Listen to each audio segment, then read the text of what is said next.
Time for Say What?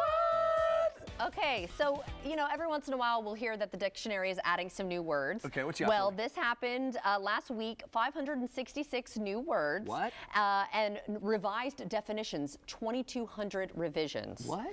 I thought words meant things. And new definitions, 348 new definitions. But things evolve, we kind of use the language. Our language English different. is a living language. It's one of the few that exists. Right. So you can add to it all the time, right? That's what makes our language so cool.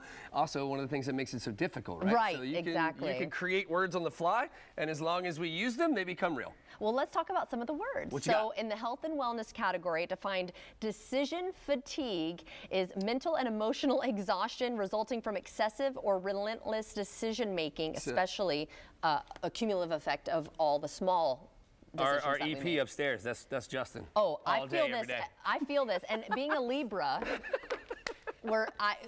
Libra, if you kind of look at the horoscopes and the zodiac. But man's got a lot of responsibility. Well, I don't know if you're not a Libra though, are you, Justin? You're not a Libra. You already had your birthday. Talking to upstairs.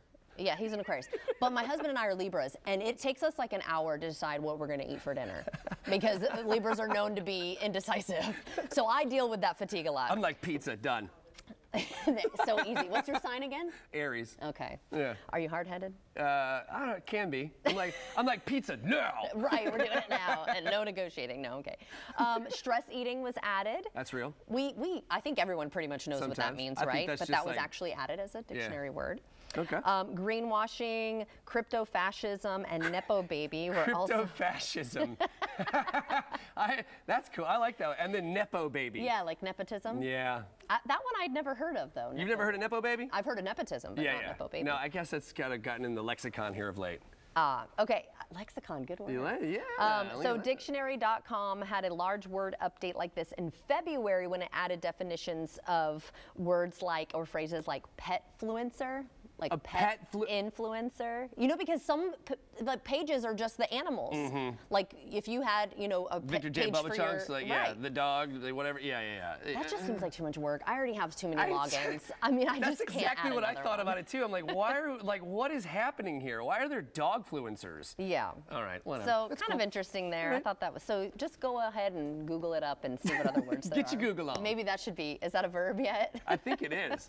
All right, this is really cool. So remember Halloween, the scary movie Halloween? How could you forget? Yeah. So the 1978 film where they filmed in this home, I should say, it is up for sale now. Whoa. So it's in Pasadena, California. It is over 5,200 square feet with 4 bedrooms and 3 bathrooms, and it has been owned by the same family for nearly 3 generations.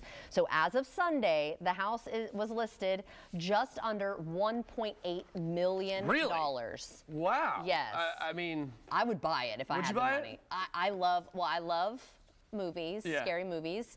And now if somebody actually died in the house, I don't think so. Like the Amityville Horror House or something, that would be freaky. I've seen that house. In person? Yeah. It's wild. It was wild. We took a little detour, drove by. I was like, what? Yeah, that's creepy. It's kind of creepy. But I thought that was pretty cool. I love that movie. That's such a classic. It was a really nice house too. It's just kind of like a shame. You drive by, you're like, that's the house. It is. Oh yeah. And there's all these other beautiful houses around it and stuff. So you're like, really? That's the house.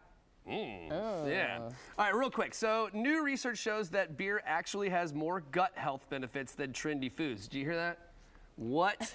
You need to get right. Just grab yourself a quick beer, right? Just go to the fridge. This is interesting. I didn't know this is the case. So beer is rich in antioxidant boosting type of compound known as polyphenols. Thank you. That's in some wines as well.